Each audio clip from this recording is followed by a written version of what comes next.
जोर नहीं लगा। सभी लोगों को क्रांतिकारी जय भीम। साथ का साथ जिला सलाम। जिला सलाम हम इसलिए बोलते हैं, जब बाबा साहेब भीमराव अम्बेडकर जब लंदन में पढ़ने गए थे तो वहाँ दो चीज ही चलता था, एगो नीला वस्त्र और व्हाइट वस्त्र। नीला वस्त्र उसी को वही लोग धारण करते थे जो वर्कर क्लास का व्यक्ति, कर्मचारी कहिए चाहे प्यून कहिए, ये सब जो 12 घंटा परिश्रम करने के बावजूद उसको सही ढंग से मेहनताना नहीं दिया जाता था। जैसे कि कोई भी आदमी 12 घंटा ड्यूटी करता है तो 12 घंटा का सही मेहनताना मिलना चाहिए, तो नहीं मिला जाता था। और एक होता था व्हाइट वस्त्र। व्हाइट वस्त्र वही व्यक्ति पहनते थे जो मेहनत बिजनेसमैन, ठीक है, और बड़ा बड़ा जैसे एज ए समझिए फॉरवर्ड, समझ गए ना, फॉरवर्ड। तो बाबा साहेब लंदन में पढ़ते पढ़ते देखे कि नहीं, हमारा जो समाज है, भारत में जो मेरा समाज है, वो मेहनत करने के बावजूद भी उसको सही बने मजदूरी नहीं दिया जाता। इसलिए हम भी आज से नीला वस्त्र ही धारण करेंगे। और ये नीला वस्त्र किसी पार्टी का और किसी संगठन का नहीं है, ये बाबा साहेब का दिया हुआ चीज है। और उसी समय से नीला वस्त्र में ही बाबा साहेब अम्बेडकर कोट धारण। अब रही बात संगठन के, तो हम लोग, मेरा नाम चंद्रशेखर आजाद परशुराम हुआ, अम्बेडकर जन सत्याग्रह के हम संस्थापक हैं, ठीक है। हम लोग बहुजन मूवमेंट चला रहे हैं। Bahujan movement means SC ST OBC और माइनॉरिटी, ठीक है। 85% हम लोग सही मूल निवासी हैं, माने सही में यहाँ के हम लोग भारत के मूल वासी है। यहाँ पर हमारा पूर्वज और सब ने रहा है और परिश्रम करके रहा है। और 15% वाले जो है वो सवर्ण है। वर्ण व्यवस्था में 4 चीज दिया गया, ब्राह्मण, क्षत्रिय, वैश्य और शूद्र। ब्राह्मण, क्षत्रिय, वैश्य और शूद्र। शूद्र में ही SC ST OBC और माइनॉरिटी आता है।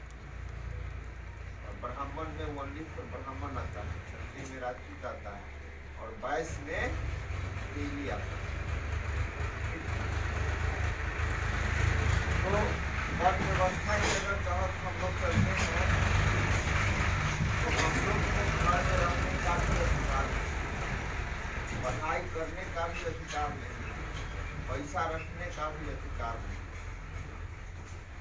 सिर्फ काम करने का अधिकार है। लेकिन न पैसा रखने का अधिकार है, न घर में रहने का अधिकार है, यहाँ तक कि रोड पर भी चलने का अधिकार है। वर्ण व्यवस्था 27 मार्च 1934 ईस्वी में महार चबदार तालाब आंदोलन किए बाबा साहेब भीमराव अम्बेडकर ने, और सन 27 मार्च 1934 को महार चबदार तालाब में पानी पीने का हम लोगों को अधिकार। देश में जितना भी संवैधानिक, चाहे शिक्षा स्तर हो, चाहे बिजनेस स्तर पर हो, चाहे कॉर्पोरेट स्तर पर हो, सब ने बाबा साहेब का देन है कि किया। हिंदू कोड भी ला करके महिला को आरक्षण देने का काम बाबा साहेब ने ही किया। तो विश्व रिजर्व बैंक स्थापना बाबा साहेब का ही देन था। हम लोग वोट देते हैं, लोकतंत्र स्थापित हुआ, बाबा साहेब का ही देन था। और संविधान भी बनाए, बाबा साहेब का देन था। तो जब हम लोग पैदा लेते हैं तो जब नार कटाया जाता है पट्टी से, उसी समय से हम लोग सरकार के टैक्स देना स्टार्ट, ठीक है। और उसके बाद जब हॉस्पिटल में जाती है कोई भी महिला अपना बच्चा को लेकर के, उस समय लिखती है SC अनुसूचित जाति, उसी समय से हम लोग आरक्षण के तहत आ जाते हैं। किसी को कोई भी आदमी, चाहे रिलेशन वाले हो, चाहे दोस्त हो, 10 दिन, चाहे महीना दिन, चाहे साल भर उसको खिला सकता है। लेकिन बाबा साहब नहीं रहते हुए में भी आपका पूरा जीवन को बसर करते हैं बाबा साहब का देन। अगर हम शर्ट पहने हुए हैं, जूता पहने हुए हैं, अगर ऐसे हम बोल भी रहे हैं तो उन्हीं का देन है कि हम बोल रहे हैं। वर्ण व्यवस्था में एक समय ऐसा था कि आपको रोड आपके पूर्वज को, हमारे पूर्वज को नहीं चलने दिया जाता। यहाँ पर हांडी बांध दिया जाता था और यहाँ पर झाड़ होता था। शूद्र समाज है से अगर थूक भी फेंकेगा तो हांडी में फेंकेगा और जाएगा तो पीछे से अपने लौटाते हुए जाएगा। ऐसा सिचुएशन हमारे साथ। बाबा साहब पानी पीने गए, स्कूल जाते थे तो बाहर बैठ करके पढ़ाई करते। अभी क्लास 2-4 मिनट और कर दूंगा। उस समय छुआछूत एकदम चरम सीमा पर। और पानी जब पीते थे तो बनामा ऊपर से अभी करता था। हमारा समाज में शोषण और शोषण करने के बाद भी उन्होंने स्ट्रगल किए और संघर्ष करने के बाद उन्हें डबल डॉक्टरेट का डिग्री प्राप्त करके विश्व में, पूरे वर्ल्ड में 125 देश है, 125 देश में मात्र 6 गो ही विद्वान है। 6 गो विद्वान में दूसरा स्थान डॉक्टर बाबा साहेब भीमराव अम्बेडकर। जब हमारा देश आजाद हुआ था उस समय भारत में जितने भी थे, चाहे महात्मा गांधी हो, चाहे पंडित जवाहरलाल नेहरू, सरदार पटेल, एनीवे जितना भी थे, किसी के पास कैपेसिटी नहीं था कि वो संविधान को लिखे। अगर कैपेसिटी रहता तो अगर वो लोग संविधान लिखता तो आज हम लोग नहीं रहते।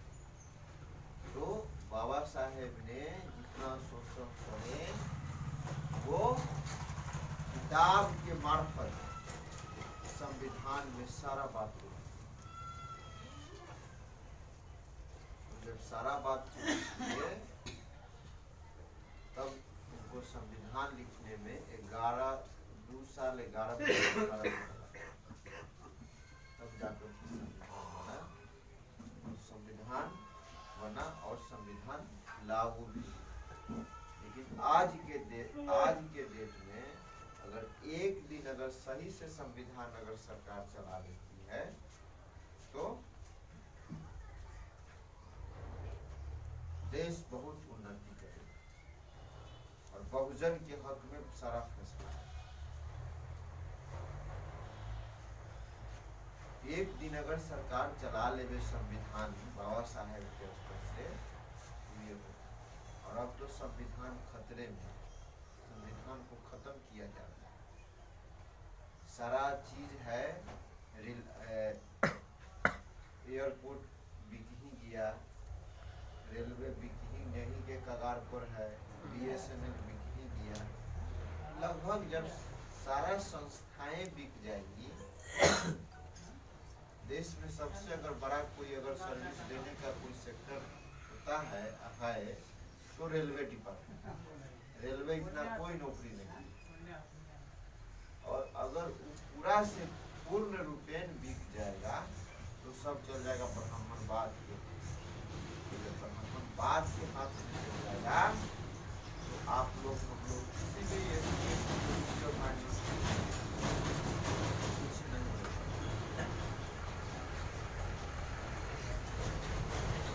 जब प्राइवेट सेक्टर में चला गया, प्राइवेट हाथ में चला गया, प्राइवेट आदमी कुछ नहीं करता।